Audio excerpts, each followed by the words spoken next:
آپ جب گفتگو کر رہے تھے تو میں یہ چیز اسکرین پہ دکھا رہا تھا. عامر بھائی یہ دیکھیے گا ذرا, ہمیں یہ کہتے ہیں جی کہ آپ لوگ تو ہمارے عقائد کو غلط بیان کرتے ہیں. یہ دیکھیں عامر بھائی, پہلے ریفرنس کے اندر مرزا صاحب یہ کہہ رہے ہیں کہ حضرت مسیح کے اوتار کی سخت ضرورت تھی, سو میں وہی اوتار ہوں جو حضرت مسیح کی روحانی شکل, خو اور طبیعت پہ بھیجا گیا ہوں. اچھا اب کیسے بھیجا گیا ہوں اس کی وضاحت یہ دیکھ نیچے آپ اگلے کوٹ میں دیکھ لیں. 1000 ششم کا آخری کچھ حصہ باقی رہے گا اور باقی سب گزر چکے گا. اس وقت حضرت عیسیٰ کی روح زمین پر آئے گی. عامر بھائی یہ جو ارواح کا زمین پہ آنا اور کسی وجود کے ساتھ متحد ہو جانا, اس کو کیا نام دیں گے آپ؟ ہاں تو پھر اس کو جس کا مرزا صاحب انکار کر رہے ہیں, اس کو پھر تناسخ کا ہی ہم اس کے ساتھ لنک کر سکتے ہیں, تناسخ کے عقیدے کے. اور اگر کوئی بندہ یہ سوچے کہ روح آ کے پھر کدھر گئی, اوپر والے کوٹ میں کیا تھا کہ روح جو ہے اس نے زمین پہ آنا ہے, پھر روح کدھر گئی آ کے, یہ دیکھ لیں ذرا. میں وہ شخص ہوں کہ جس کی روح میں بروز کے طور پہ یسوع مسیح کی روح سکونت رکھتی ہے. اب عامر بھائی اوپر سے عیسیٰ علیہ السلام کی روح بھی آ گئی, اس روح نے مرزا صاحب میں آ کے سکونت بھی کر لی. اور یہاں پہ عامر بھائی صرف ایک سائیڈ پوائنٹ ہے, لیکن میں اس کو بیان کرتا چلوں. یہاں پہ یہ اسی مشکل میں جا کے پھنس گئے ہیں جس میں عیسائیت پھنسی ہوئی ہے, کہ عیسائیت کے اندر جب ان سے سوال کیا جاتا ہے کہ بھئی جب انکارنیشن ہوئی تو جو گاڈ دی سن ہے وہ ایک روح تھی, اس نے وہ انکارنیٹ ہو کے اس نے جیزس کی باڈی کو لے لیا. اب ایک جیزس کی باڈی ہے, اس کے اندر ایک روح ہے, لیکن اگر آپ کہتے ہیں کہ جیزس واز فلی ہیومن تو اس کا اپنی بھی ایک روح ہوگی, تو کتنی روحیں ان کے اندر تھی؟ پھر یہ ان سے سوال کیا جاتا ہے. یہ سوال ان کے اوپر بھی آ گیا.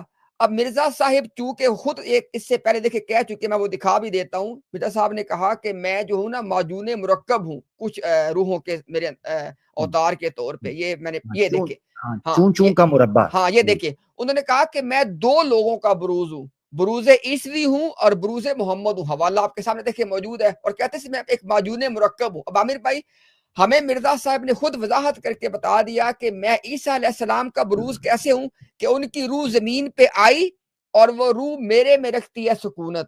اب ساتھ ہی کہہ رہے ہیں کہ میں بروز محمدی بھی ہوں, یعنی نعوذ باللہ آپ صلی اللہ علیہ وسلم کی روح بھی آ گئی, اس نے بھی کر لی ان میں آ کے سکونت. اب مرزا صاحب کی اپنی بھی روح اندر موجود ہے. عامر بھائی ان میں کتنی روحیں تھیں؟ ہاں اب ایک سوال میرا بھی لے لیں اس پہ. جی انہوں نے جب کہا خود کو کہ ان کی روح کے اندر بروزی طور پر مسیح موعود کی روح بھی آ گئی, مسیح کی, ٹھیک ہے, یہ عبارت ذرا دکھائیے گا جو اسکرین پہ دکھائی تھی آپ نے, بڑی اہم ہے. ہاں, یسوع مسیح کی روح سکونت رکھتی ہے. یاد رکھنا چاہیے یسوع مسیح کی, پوائنٹ ٹو بی نوٹڈ, عیسیٰ علیہ السلام کی نہیں. امتیاز بھائی, عیسیٰ ابن مریم علیہ السلام کی نہیں, یسوع مسیح کی. اور یسوع مسیح کے بارے میں مرزا صاحب کیا کہتے رہے ہیں آپ سب بہتر جانتے ہیں. پوائنٹ نمبر 1, ٹھیک ہے, نت پہ گئی, نت پہ گئی, نت پہ گئی ہے, ٹھیک ہے.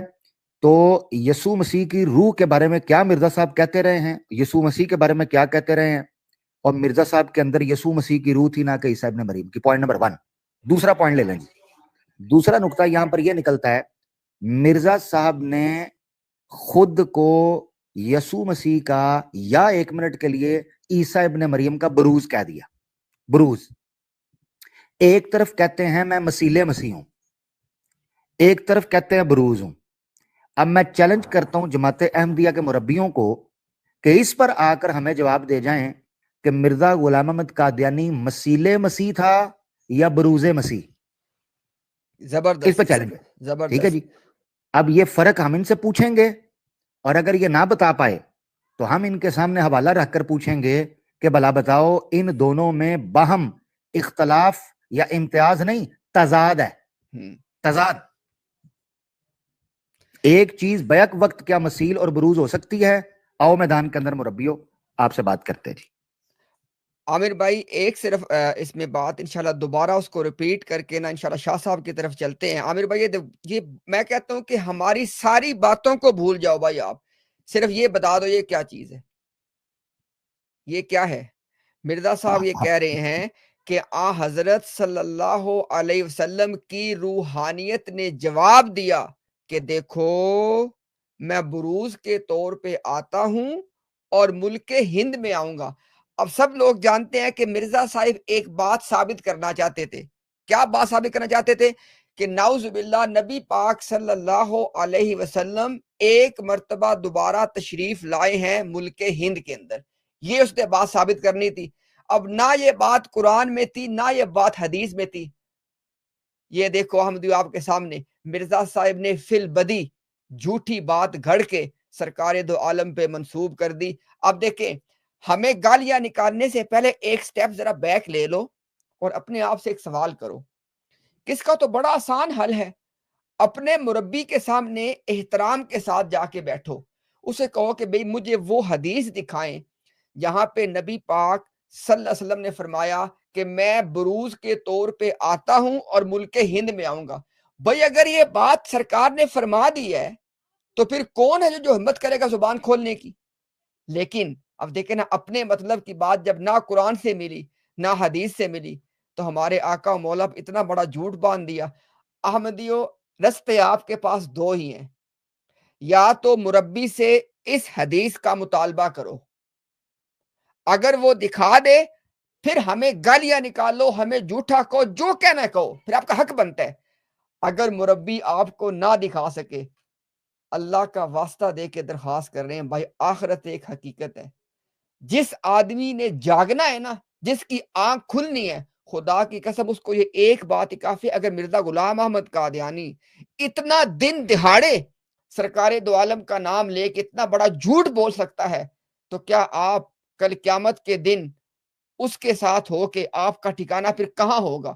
کیونکہ سرکار دو عالم کی مبارک ذات پہ جھوٹ بولنے والے کا ٹھکانہ جہنم ہے، اور جو آدمی اس جھوٹے کو جاننے کے باوجود اس کے ساتھ ہوگا تو کل اس کے ساتھ ہی اٹھایا جائے گا۔ پھر تو ابھی آپ فیصلہ کر لیں، اس میں کوئی لمبی چوڑی راکٹ سائنس نہیں ہے، کوئی لمبی چوڑی تحقیقیں نہیں ہے، یا تو جماعت آپ کو یہ حدیث دکھا دے گی یا حق آپ پہ واضح ہو جائے گا، اس کے بعد فیصلہ آپ نے خود کرنا ہے۔